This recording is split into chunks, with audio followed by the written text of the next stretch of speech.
Hello, scholars, and welcome to the one and only Ivan, lesson 10. I can't believe we're already on lesson 10, chapters 99 through 111.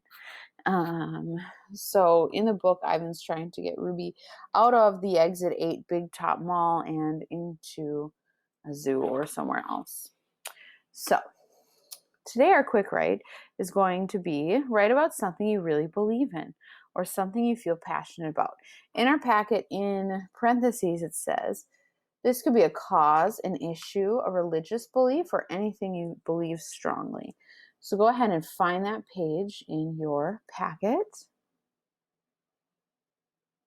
All right, here we go. I think I know what I'm going to write. Do you know what you're going to write about? What do you care about? Okay.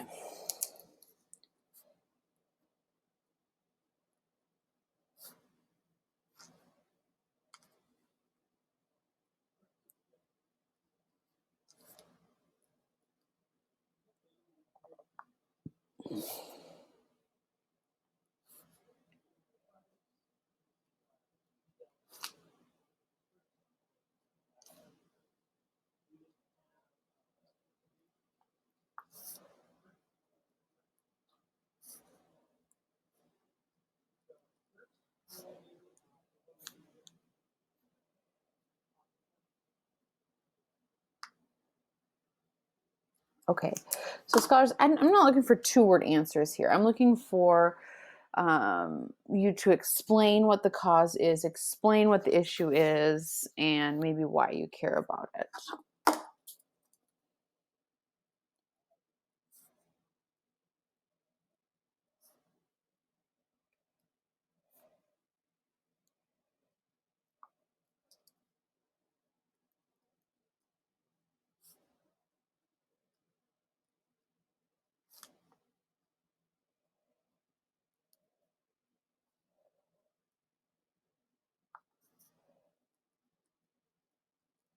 Okay, so this is what I wrote.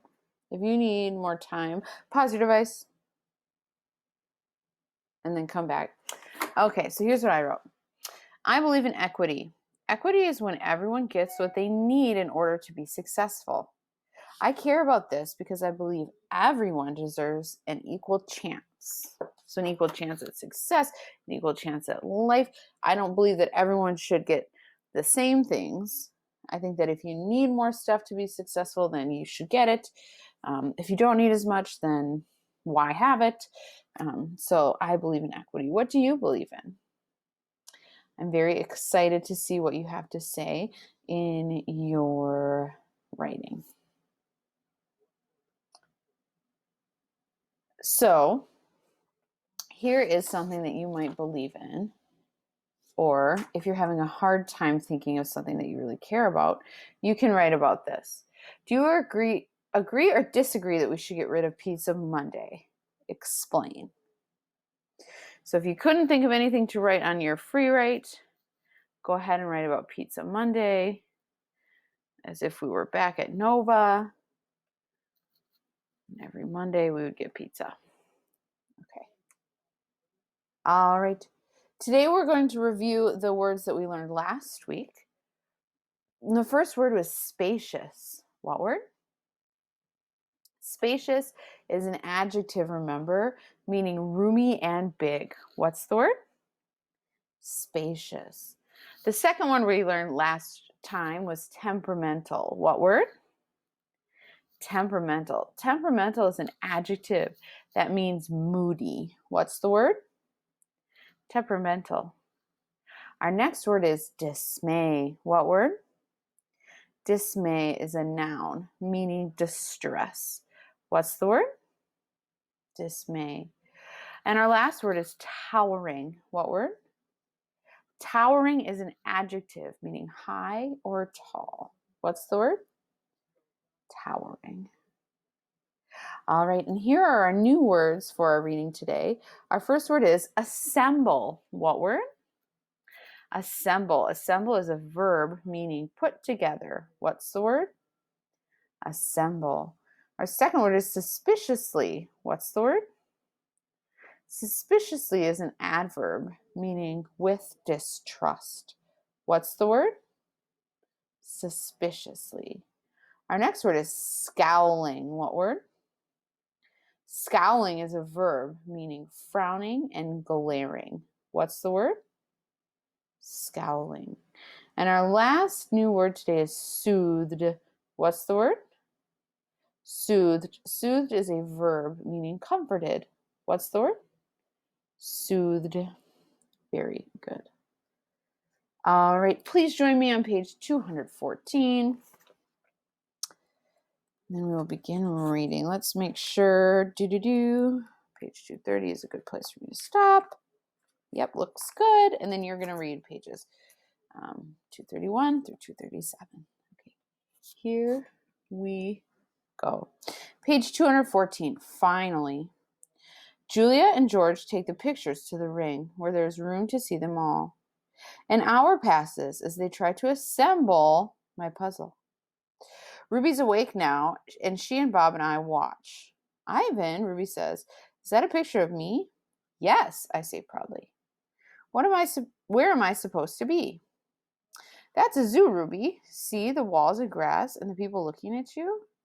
Ruby squints. Who are all those other elephants? You haven't met them, I say, yet. It's a very nice zoo, Ruby says with an approving nod. Bob nudges me with his cold nose. It is indeed. In the rain, Julia pumps her fists in the air. Yes, she cries. I told you, Dad. There it is. Home, home. George gazes at the letters. He spins around to look at me. Maybe it's just a coincidence, Jules. You know, a 1 in a trillion kind of thing. Like the old saying about the chimp and the typewriter. Give him long enough and he'll write a novel. I make a grumbling noise as if a chimp could write a letter, let alone a book. Then how do you explain the rest of it? Julia demands. The picture of Ruby in the zoo. How do you know it's a zoo? George asks. See the circle on the gate? There's a red giraffe in it. George squints and tilts his head. Are you sure that's a giraffe? I was thinking more along the lines of a deformed cat. It's a logo for the zoo, Dad. It's on all their signs. Explain that. George gives her a helpless smile. I can't begin to. I'm just saying there has to be a logical explanation. Look how big this is. Julia puts the last piece of Ruby's right ear into place. It's huge. It's definitely large, George agrees. Julia watches me. She chews on her thumbnail. I see the questions in her eyes. She turns back to the paintings and stares at them, looking, truly looking. A slow smile dawns on Julia's face. Dad, she says, I have an idea. A big idea. Julia races around the edge of my painting, her arms spread wide. Billboard big. I'm not following you. I think this is meant to be on a billboard. That's what Ivan wants. George crosses his arms over his chest. What Ivan wants, he repeats slowly. And you know this because you two have been chatting? Because I'm an artist and he's an artist. Uh-oh, says George. Julia claps her hands together. Come on, Dad, I'm begging you. George shakes his head. No, I'm not doing that. No billboard, no way. I'll get the ladder, Julia says. You get the glue. I know it's dark out, but the billboard's lit. Mac will fire me, Jules. Julia considers. But think of the publicity, Dad. Everyone would know about Ruby. You want me to put up a sign that shows Ruby in a zoo with the word home on it in giant letters? George gestures towards my pictures. A sign, incidentally, that just happens to be made by a gorilla? Exactly. And you want me to do it without Mac's permission? George asks. Exactly. No, George says. No way. Julia goes to the edge of the ring, careful not to step on any of my paintings. She picks up Mac's claw stick. She walks back and hands it to her father. George runs a finger along the blade. She's just a baby, Dad. Don't you want to help her? But how would it help, Jules? Even if lots of people see Ivan's sign, it doesn't mean anything's going to change. I'm not exactly sure yet, Julia shakes her head. Maybe people will see the sign and they'll know this isn't where Ruby belongs. Maybe they'll want to help, too. George sighs. He looks at Ruby. She waves her trunk. It's a matter of principle, Dad. Principale, George corrects. Dad, Julia says softly, what if Ruby ends up like Stella? George looks at me, at Ruby, at Julia. He drops the claw stick. The ladder, he says quietly, is in the storage locker. Page 221 the next morning. I watch Mac's car slam to a halt in the parking lot. He leaps out. He stares at the billboard. His jaw is open. He doesn't move for a long time. 222. Mad human. A mad gorilla is loud, but a mad human can be loud too, especially when he is throwing chairs and turning over tables and breaking the cotton candy machine. I think Mac is mad. Phone call. Mac is kicking a trash can across the food court when the phone rings. He answered it, red-faced and sweating. What the? He demands. He glares at me. I don't know what he starts to say, but then he stops to listen. Who? Julia, who? Oh, sure, George's kid. She's the one who called you? More talking. With the phone to his ear, Mac comes closer to my cage, eyeing me suspiciously. Yeah, he says. He paints, sure. We've been selling his art for quite a while now. There's another long pause. Yeah, absolutely, it was my idea. Mac nods. A smile starts at the corner of his mouth. Photos? No problem. You want to see him in action? Come on down, have a look. We're open 365 days a year. Can't miss us. We're right off of I-95. Mac picks up the overturned trash can. Yeah, I think I'll be adding more pictures. It's what do you call it? A work in progress? When the call is done, Mac shakes his head. Impossible, he says. An hour later, a man with a camera comes to take my picture. He is from the local paper, the one Julia called. How about you take one of me with the elephant, Mac suggests. He drapes his arm around Ruby's back, grinning as the camera clicks. Perfect, the man says. Perfect, Mac agrees.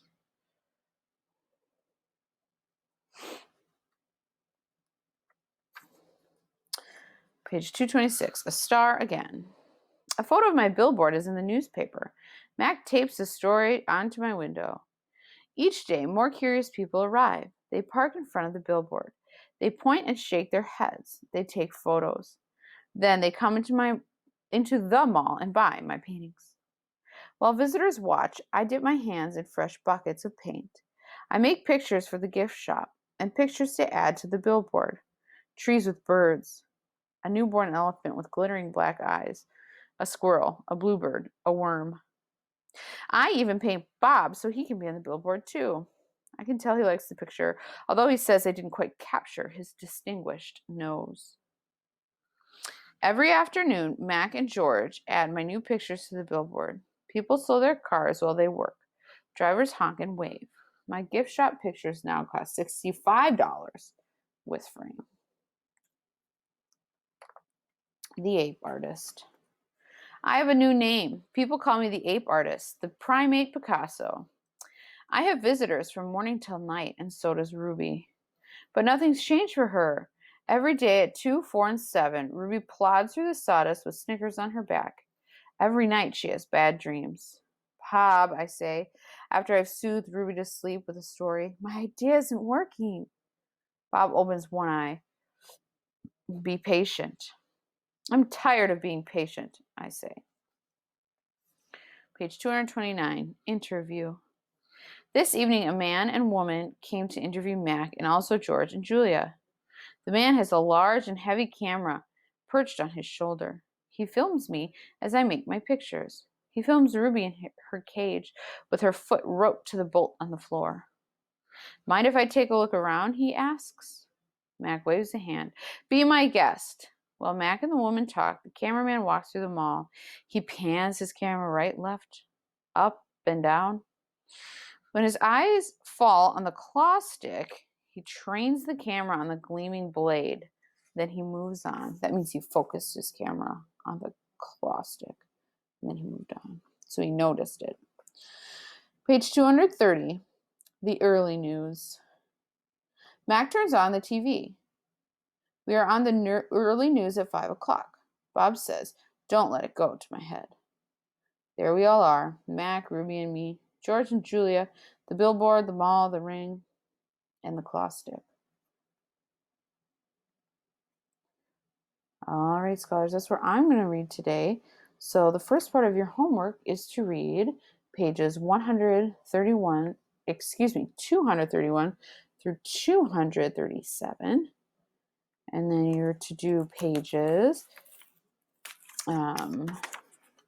for these chapters 99 through 111 in your packet, and then upload the pictures to our Google Classroom. Okay. All right. Have an awesome day, and I'll see you tomorrow in reading. Bye.